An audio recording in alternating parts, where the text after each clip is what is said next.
എന്തോ വരാൻ പോകുന്നെന്ന് എന്റെ മനസ്സ് പറയുന്നു.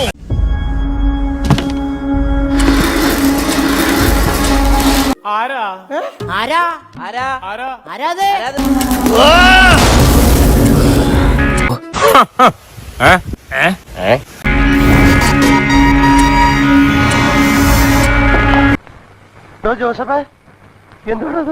കാരണമറിയാത്തൊരു ഉത്കണ്ഠ എന്റെ മനസ്സിലും വളരുന്നു. ബിഗ് ബോസിലേക്കുള്ള വാതിൽ തുറക്കാൻ ധൈര്യമുള്ള ആരൊക്കെയുണ്ട്? അങ്ങനെയൊന്നുമില്ല. ഞാൻ ഇവനൊക്കെ പടക്കുറുപ്പന്മാരുടെ ഫാമിലിയാ.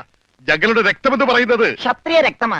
അങ്ങനെ പറഞ്ഞു കൊടുക്കണം രമണ. 40 സാധാരണക്കാർ 21 ദിവസം. ബിഗ് ബോസിൽ എത്തുന്ന സാധാരണക്കാരെ കാത്തിരിക്കുന്ന ആദ്യ കടമ്പയാണ്. അല്ല, ശിവേട്ടൻ പണ്ടറ ബുദ്ധിക്കാരനല്ലേ? ഞാൻ ചോദ്യം അങ്ങോട്ട് ചോദിച്ചോട്ടെ.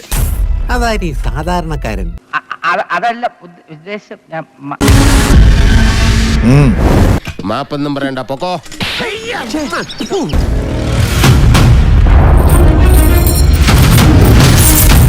ഇനി ഇതിന്റെ അർത്ഥം കൂടെ പറഞ്ഞു താ.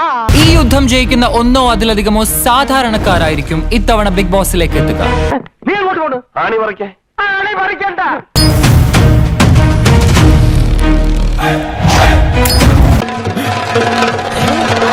തീക്കളിയാണ്, അത്ര എളുപ്പമല്ല.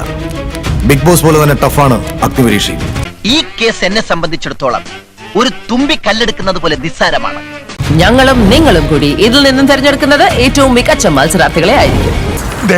എനിക്ക് പ്രശ്നം വയ്യ. എനിക്ക് ഇനി ഈ ഷോ കാണാതെ ബിഗ് ബോസ് കാണുന്നവരോട് ഞങ്ങൾക്ക് ഒന്നേ പറയാം, ഇൻട്രോ കാണാതെ ക്ലൈമാക്സ് കണ്ടിട്ട് കാര്യമുണ്ടോ? കൊടുക്കണ കാശിന് കിട്ടുന്ന പൊന്നു മുതല, അത് ഞാൻ ഗ്യാരണ്ടി. എനിക്ക് അച്ഛന്റെ മുഖത്തുനിന്ന് അത്രയും കേട്ടാ മതി. ടഫായിരിക്കും, ഇല്ലെങ്കിൽ ഞങ്ങൾ ടഫാക്കും. എന്തു വേണ ചെയ്തോ, പക്ഷെ ദേഹോപദ്രവം ഏൽപ്പിക്കരുത്. പഞ്ചഭാവോ ഇത്തവണ തീപ്പൊരി പാറും, ഇല്ലെങ്കിൽ ഞങ്ങൾ പാറിക്കും. വേഷം കെട്ടി കണ്ടിട്ട് ഇയാൾ ഇച്ചിരി ഓവറാണോ എന്നൊരു സംശയം. മജീഷ്യൻ സാമ്രാട്ടിനെ പോലെ. എനിക്കെന്തോ വല്ലാത്ത പ്രതീക്ഷ തോന്നുന്നു. ഇനി നടക്കാൻ പോണ മുള്ളിക്കളിയുള്ള നമ്മളില്ല ഏട്ടാ, നമ്മളിവരുണ്ടാ ഫ്രീ.